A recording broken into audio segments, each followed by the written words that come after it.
What happens when Hollywood's most respected A-lister comes face to face with a late-night host who's completely lost his grip on reality?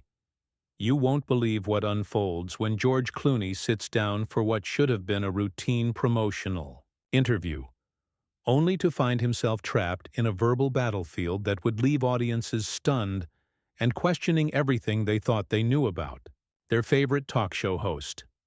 Before we get into this incredible story, make sure you hit that subscribe button and drop a comment below, because you're not going to believe what unfolds when one of cinema's most diplomatic figures finally reaches his breaking point. The Late Night with Seth Meyers studio felt different last night. The usual pre-show energy was replaced by an almost suffocating tension that crew members would later describe as unlike anything they'd experienced in their years working television. George Clooney had arrived at 30 Rock looking every bit the polished Hollywood veteran, his signature charm intact as he greeted staff members with his trademark warmth. But something was brewing behind Seth Meyers' forced smile as he prepared for what would become the most explosive interview in late-night television history. The trouble started before the cameras even rolled. Sources backstage revealed that Meyers had been acting erratically all week, making increasingly bizarre demands and lashing out at production staff over minor issues. His behavior had become so concerning that several longtime crew members had privately discussed their worries about his mental state. The warning signs were all there, but nobody could have predicted the complete meltdown that was about to unfold in front of millions of viewers. As Clooney settled into the guest chair, his experienced eye immediately picked up on the host's agitated demeanor. Meyers was fidgeting with his cards, his usual composed presence replaced by a jittery energy that seemed to pulse through the studio. The audience, blissfully unaware of the powder keg about to explode, applauded enthusiastically as the interview began with what appeared to be standard pleasantries. "George, great to have you back on the show," Meyers began, but his voice carried an edge that seasoned industry watchers would later identify as the first red flag. Clooney, ever the professional, responded with his characteristic wit, but his trained actor's instincts were already sensing something was terribly wrong with his host. The conversation started innocuously enough, with Meyers asking about Clooney's latest directorial project, but there was an underlying current of hostility that began to surface almost immediately. Meyers kept interrupting Clooney mid-sentence, something completely out of character for the usually respectful host.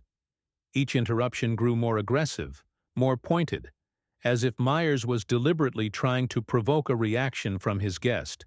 "No, George," Meyers said, his tone shifting dramatically. "I've been watching your career for decades, and I have to ask, don't you think you've been coasting on your charm rather than actually delivering anything of substance?" The question hung in the air like a toxic cloud, completely blindsiding both Clooney and the studio audience, who shifted uncomfortably in their seats. Clooney's eyebrows raised slightly, but he maintained his composure with the grace of someone who had navigated countless interviews throughout his career. "Well, Seth, I think that's a rather interesting perspective," he replied diplomatically, though those who knew him well could detect the slight tension creeping into his voice. "I'd like to think that the work speaks for itself, but I suppose everyone's entitled to their opinion." But Meyers wasn't done. In fact, he was just getting started. No, I don't think you understand what I'm getting at here," he continued, his voice rising slightly as he leaned forward in his chair. "I'm talking about the fact that you've built an entire career on being the cool guy in Hollywood. But when you actually look at your filmography, what do you really have to show for it? A few decent Ocean's movies and a lot of pretentious art house films that nobody actually watches?" The studio fell silent except for the uncomfortable shuffling of feet and the barely audible whispers of crew members who couldn't believe what they were witnessing. This wasn't playful banter or the kind of good-natured ribbing that often characterized late-night interviews. This was a full-scale attack, and everyone in the room could feel it. Clooney's demeanor began to shift as he realized this wasn't going to be the standard promotional interview he had signed up for. His publicist, watching from the wings, looked mortified as she witnessed her client being ambushed on live television by a host who seemed to have completely abandoned any semblance of professionalism. "Seth, I'm not sure what's going on here," Clooney said, his voice remaining steady but with a steel edge that hadn't been there moments before. "But if you have some kind of personal issue with me or my work, perhaps we should discuss it off camera rather than turning this into some kind of public spectacle." Meyers laughed, but it was a harsh, bitter sound that echoed through the studio like fingernails on a chalkboard. "Oh, so now you want to control the narrative? That's very Hollywood of you, George. Very typical of someone who's used to having everyone kiss the ring and tell you how wonderful you are." The audience was now visibly uncomfortable, with some people looking around nervously as if searching for an exit. This was supposed to be entertainment, but it felt more like watching a car crash in slow motion. The cameras continued rolling, capturing every uncomfortable moment as the interview spiraled further out of control. Clooney's famous composure was beginning to crack as he processed the complete unprofessionalism of his host. "I came here tonight to talk about my film and to have a good time with your audience," he said, his voice carrying a warning tone that anyone with sense would have heeded. "But it seems like you have a different agenda altogether." The tension in the room was now so thick it could be cut with a knife, and everyone present knew they were witnessing something that would be talked about for years to come. But this was only the beginning of what would become the most shocking confrontation in late-night television history. Meyers wasn't finished with his assault. If anything, Clooney's diplomatic response seemed to fuel his bizarre rage even further. The host's eyes had taken on a wild gleam as he shuffled through his cards with shaking hands, completely abandoning any pretense of conducting a normal interview. The production team behind the cameras exchanged panicked glances, unsure whether to cut to commercial or let this train wreck continue rolling. "You know what really gets me about you, George?" Meyers continued, his voice dripping with venom as he pointed an accusatory finger across the desk. "You sit there with that smug smile, acting like you're above it all, like you're some kind of humanitarian saint because you married a lawyer and throw some money at charity causes. But we all know it's just another performance, isn't it?" The accusation hit like a slap across the face. Clooney's jaw tightened visibly, and for the first time in the interview, his famous composure showed real cracks. His hands gripped the arms of his chair as he processed what had just been said to him on national television. This had crossed a line that no professional interviewer should ever cross, attacking not just his work, but his personal life and philanthropic efforts. "Excuse me?" Clooney's voice was dangerously quiet now, the kind of controlled fury that anyone who knew him would recognize as a warning sign. "Did you just question my marriage and my humanitarian work? On your show? In front of your audience?" The studio audience was now in complete shock.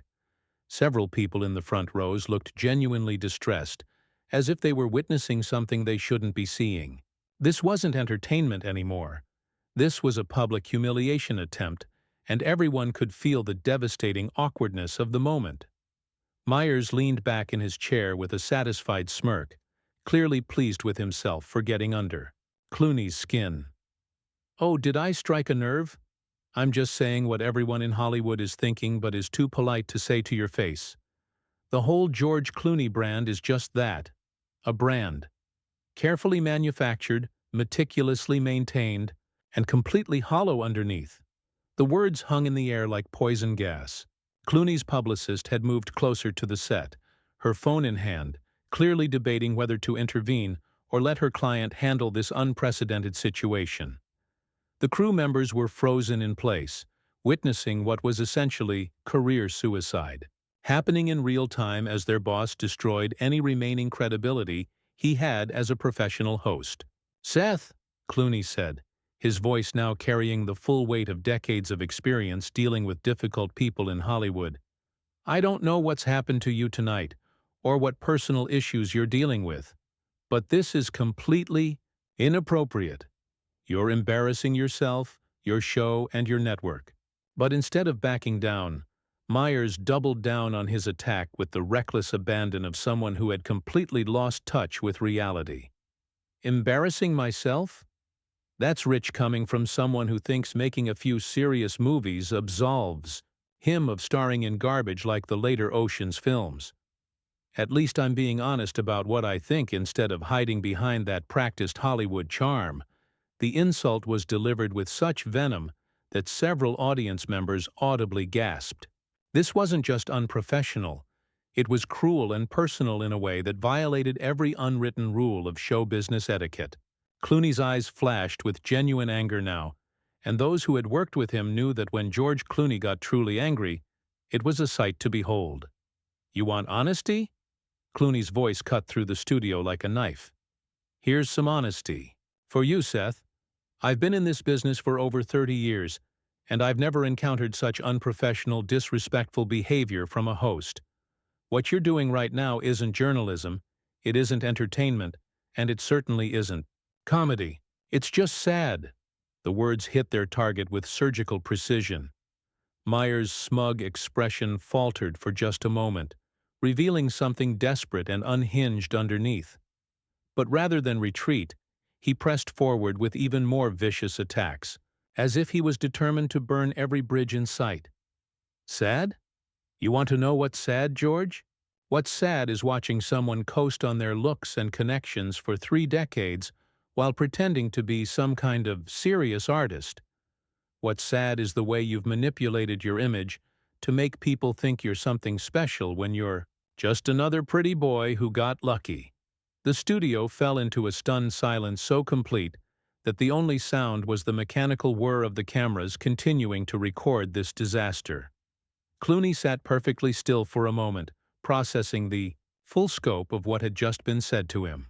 When he finally spoke, his voice was deadly calm. "That's enough." The 2 words carried such authority that they seemed to fill the entire studio. "I don't know what kind of show you think you're running here, but I won't sit here and be insulted by someone who clearly has no respect for his guests, his audience, or himself." Myers' face flushed red with rage at being challenged so directly. "Oh, you won't sit here. What are you going to do, walk out? That would be very convenient for you, wouldn't it? Just run away when someone finally calls you out on your act?" The challenge was thrown down like a gauntlet, and everyone in the studio held their breath waiting to see how Clooney would respond.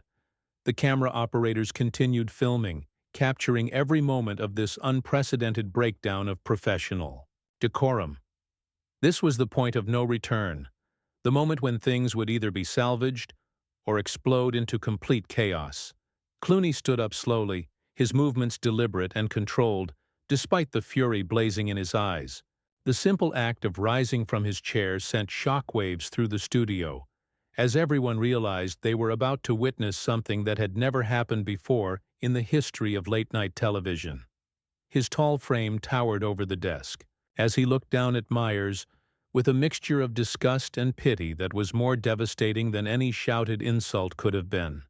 "You're absolutely right, Seth," Clooney said, his voice carrying the quiet authority of someone who had commanded respect in Hollywood for decades. "I am going to walk out, but not because I'm running away from your pathetic attempts at provocation. I'm leaving because I have too much respect for myself, for this audience, and frankly, for what this show used to represent, to participate in whatever this sad spectacle has become." The words hit Myers like physical blows. His face cycled through expressions of shock, rage, and something that looked almost like panic, as he realized that his victim was about to escape his carefully orchestrated ambush. "You can't just leave in the middle of an interview. We're live on television." Clooney's laugh was cold and humorless as he began removing his microphone with practiced ease. "Watch me.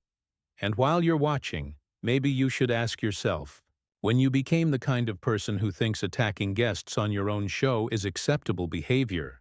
Because the Seth Meyers I thought I knew wouldn't have recognized the person sitting behind that desk tonight." The studio audience began to murmur among themselves, some people standing up to get a better view of the unprecedented drama unfolding before them. Several audience members were pulling out their phones, clearly understanding that they were witnessing television history in the making. The energy in the room had shifted from uncomfortable tension to electric anticipation. Meyers scrambled to regain control of the situation, his professional mask slipping completely as desperation took over. "This is typical Hollywood ego. You can't handle a single challenging question, so you run away like a spoiled child. This is exactly what I was talking about. You're nothing but a coward hiding behind your pretty face and your connections." The personal attack was so vicious and unhinged that several crew members visibly flinched. But instead of rising to the bait, Clooney simply shook his head with the weary disappointment of someone who had seen too much of human nature's darker side. He placed his microphone carefully on the guest chair and straightened his jacket with the dignity of a man who refused to be dragged down to his attacker's level. "You know what, Seth?" Clooney's voice carried across the silent studio with perfect clarity. "I've dealt with difficult directors, demanding producers, and even hostile journalists throughout my career. But I've never encountered someone so determined to destroy their own credibility and burn down everything they've built just to score cheap points against a guest. Whatever personal demons you're fighting, I genuinely hope you get the help you need." The compassionate response seemed to infuriate Meyers even further, as if Clooney's refusal to engage in a screaming match was somehow cheating. "Don't you dare patronize me. Don't you dare stand there and act like you're taking the high road when you're just running away from the first honest conversation you've had in years." But Clooney had already turned his back on the host and was walking toward the edge of the set. His stride was confident and unhurried, as if he was simply leaving a dinner party where the conversation had taken an unpleasant turn. The camera operators followed his movement, unsure whether they should continue filming or cut away from this unprecedented moment. "That's right, walk away!" Meyers shouted after him, his voice cracking with emotion as he stood up behind his desk. "Show everyone what you really are. Show them that the great George Clooney can't handle a single challenging moment when someone isn't kissing his feet." Clooney paused at the edge of the set and turned back one final time. The look he gave Meyers was one of such profound disappointment that it was more damaging than any insult could have been. "Seth, I came here tonight to promote a film I'm proud of and to have a good time with your audience. What you've done instead is show everyone exactly who you really are. I hope it was worth it." With those words, George Clooney walked off the set of Late Night with Seth Meyers, disappearing into the wings as the studio erupted in chaos.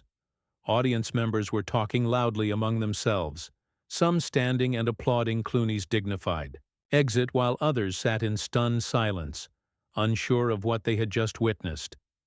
Meyers was left standing behind his desk, his face flushed and his breathing heavy, as the reality of what had just happened began to sink in. The cameras were still rolling, capturing his humiliation for posterity as he realized he had just destroyed his own show in front of millions of viewers. His hands shook as he looked out at an audience that was no longer on his side, their faces reflecting confusion, disappointment, and in some cases, genuine anger at what they had witnessed. "Well," Meyers said weakly, his voice barely audible, above the audience chatter, "I guess that's our show for tonight." But his words fell flat in the chaos that had consumed his studio. The professional facade he had maintained for years had crumbled completely, leaving behind only the wreckage of his own making. As the credits began to roll over the continuing chaos, one thing was clear to everyone who had witnessed this disaster. They had just seen the most shocking confrontation in late-night television history, and it would be talked about for years to come. George Clooney had walked away with his dignity intact, while Seth Meyers was left to face the consequences of his own inexplicable self-destruction.